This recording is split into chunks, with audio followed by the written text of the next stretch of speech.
Hi Adele, how are you? Thank you so much for meeting me today.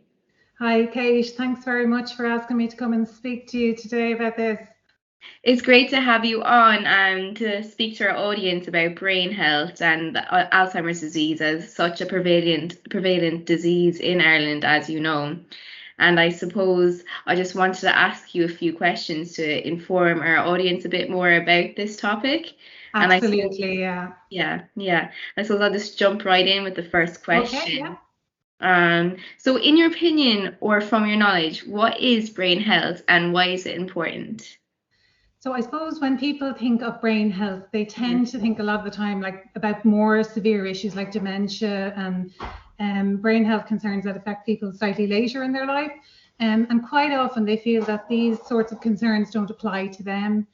But what's becoming more widely accepted now and recognized is that brain health problems, psychological problems, or however we want to refer to them, are actually very, very common.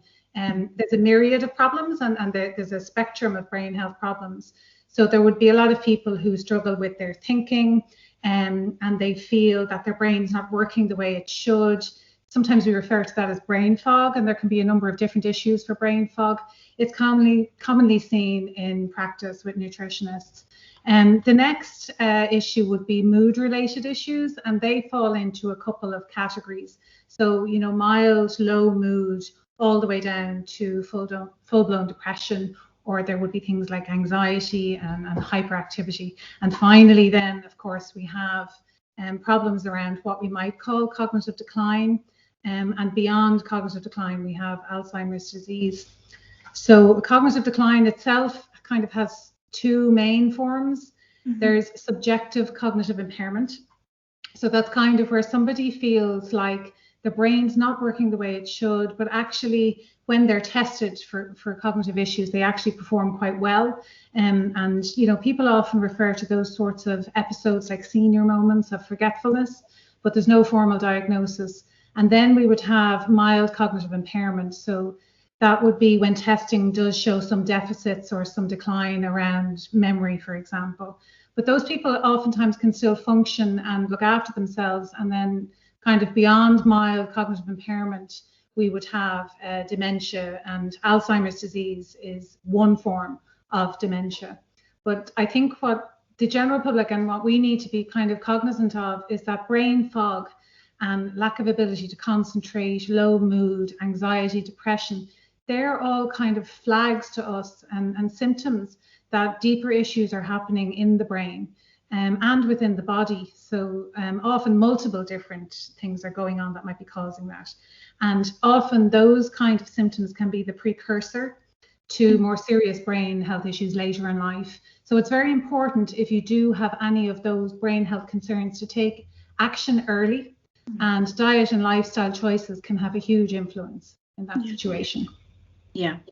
Yeah, it's really great to have you on here to warn people about this issue because it can be prevented at an early age. And this is exactly why I wanted to get you on. And It I is like any other chronic disease. If you try and act at the first sign of any symptom, the chances of prevention are much, much higher. yeah, exactly. And I suppose jumping into my second question for you, from your knowledge, what is the magnitude of brain health issues and what impact has Alzheimer's disease on our communities and society, I guess, as a whole? Yeah, I suppose as I mentioned, these problems are really common, and anyone who's listening to these will identify with that, brain fog or, lack of clear thinking. And you're not alone, when in those issues. We know that about 1 in 4 of us will experience a mental health problem in any given year. And most of us, wouldn't get professional help. About 1 in 3 GP appointments usually involves some form of a mental health component, and that's really important now. There were 57 million prescriptions for antidepressants written in the UK in 2014. So imagine what's happened in the last 6 or 7 years. In Ireland, in the 6 years to 2017, the dosages that were being prescribed to patients increased by about 28%. So mental health issues are becoming one of the most common reasons for visiting a GP. And a lot of that is for very positive reasons, because we're being more open now about discussing mental health issues, but also kind of those statistics are quite stark, you know. The reality is, I suppose, that there's many more individuals that don't report brain fog, brain health issues, mental performance issues to their GP, and they're going around their day-to-day business thinking, you know, this is not how my brain should be functioning. Why am I having these issues? And I know with COVID-19, the stats are climbing even higher, particularly for depression and anxiety. So there will be a huge issue, you know, around mental health going forward. Isolation particularly is very detrimental to mental health, and it has a really negative impact on our immune function, especially in elderly communities. Okay. I suppose with respect to Alzheimer's disease specifically, you know, and because we're talking about this on World Alzheimer's Day, Alzheimer's disease is really becoming a condition of great concern. And I had a little look, you know, on the Alzheimer's Society of Ireland website just to get an idea of the current stats. So 64,000 people at the moment are living with dementia in Ireland. The majority of them, 63% of them, are living at home in their communities. So it is a community concern. You know, there's 180,000 people that are currently or have been carers for someone who has dementia. They're providing support in some way. There's 11,000 new cases of dementia every year. And that's, you know, about 30 people a day, you know, so that's a lot of people. And, you know, anyone can get dementia in their 30s, 40s, 50s. 1 in 10 people when they're diagnosed are under the age of 65. So it's not just an illness that it afflicts the elderly. The overall cost is immense. It's 1.69 billion per year. Oh my God. 50% of that almost is attributable to family care. 43% is residential care, and then formal health and social care services is only 9% of the cost. So it's a huge mental, emotional, and financial burden for the families, for the communities, and for the state, really. Oh my God, yeah.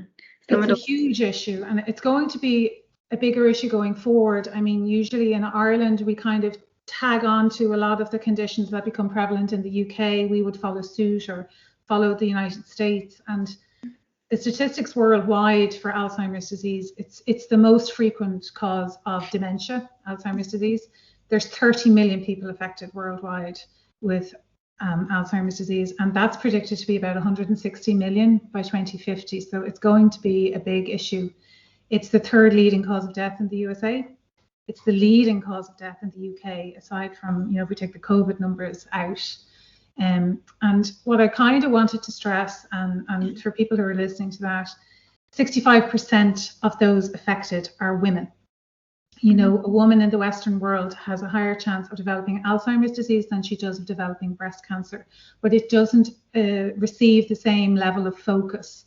You know, women really are at the epicenter of Alzheimer's disease. They're not only usually the carer, but sometimes, you know, the greatest incidence of Alzheimer's disease is actually in women. And that's because there is a huge hormonal component to the development of Alzheimer's disease, especially related to the decline of estrogen post-menopause. So women have to deal with, as we know, an awful lot of hormonal changes in their lives. And the correct balance of hormones is really important for brain health and for the growth and repair of all tissue in the body, but most importantly for nerve tissue. But, you know, much of Alzheimer's disease is attributable to diet and lifestyle, and there's a huge amount that can be done. Yeah, and I guess like some of those statistics are very overwhelming, and it's a lot to take in. So I suppose for those listening, as you just mentioned, you know, diet and lifestyle can contribute in the prevention of it. So what would you recommend for individuals to take into consideration to help prevent the development of Alzheimer's? So ultimately, if you think about the brain, it's an organ like any other organ in the body. It's composed of cells, and like any other cell, they need certain things to be able to function optimally. They have to have a good structure. The brain cells are made from nutrients, vitamins, minerals, amino acids, fats, including, our omega-3 fats. We need blood flow to the brain. So our cardiovascular system is really important for the delivery of oxygen and nutrients to the brain. We need water, to keep our blood fluid. Obviously, no blockages in the arteries. So heart health is really important. We have to get glucose into the brain cell. So this is something that's really, really important for people to remember, that, all cells have to produce energy to function. And in order to do that, they use glucose, a lot of the time, to produce that energy. So the brain is like 2% of our whole body, but it uses up 20% of our energy. So if we keep in mind the numbers of people that we are now seeing with insulin resistance and type 2 diabetes, which are illnesses that reduce our ability to utilize glucose in our cells, that also has a knock-on impact to the brain. So the real concern for us would be that, insulin resistance is happening in the brain long before we see any physical symptoms of that. All of those little chemicals that fire in the brain to keep our brain active and transmit signals in the brain are made from our food.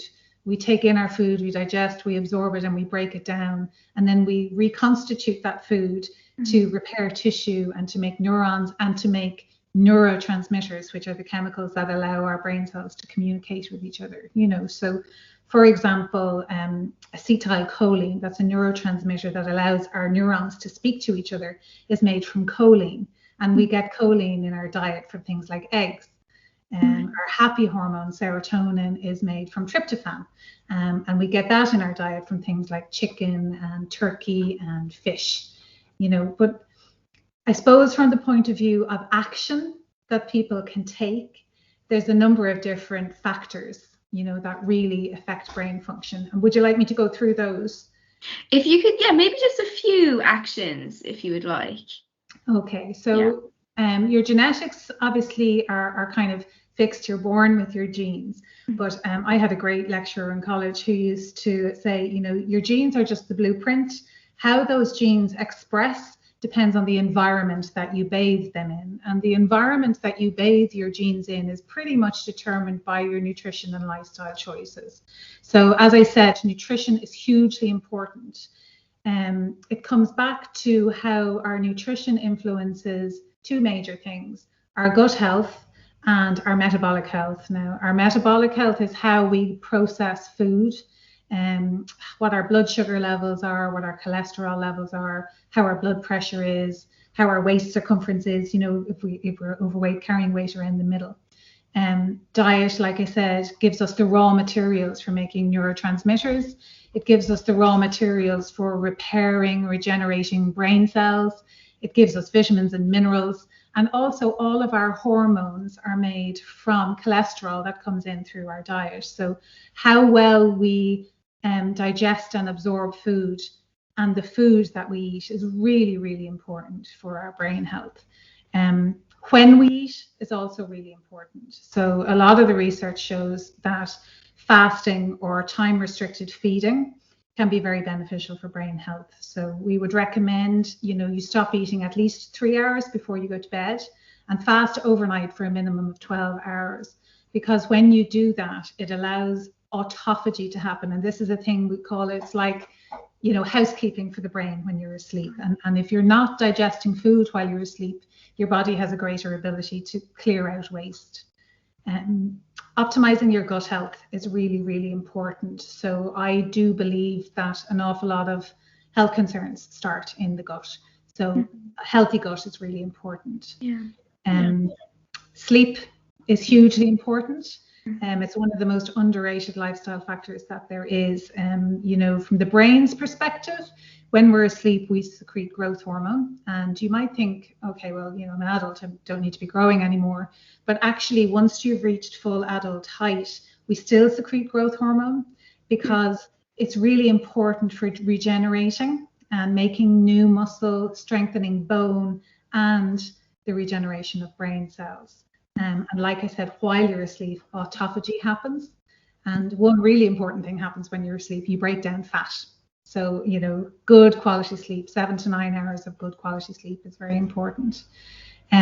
Just to kind of add on to that, in relation to sleep, getting daylight is really important. So getting outside in some natural light at least once a day is really important.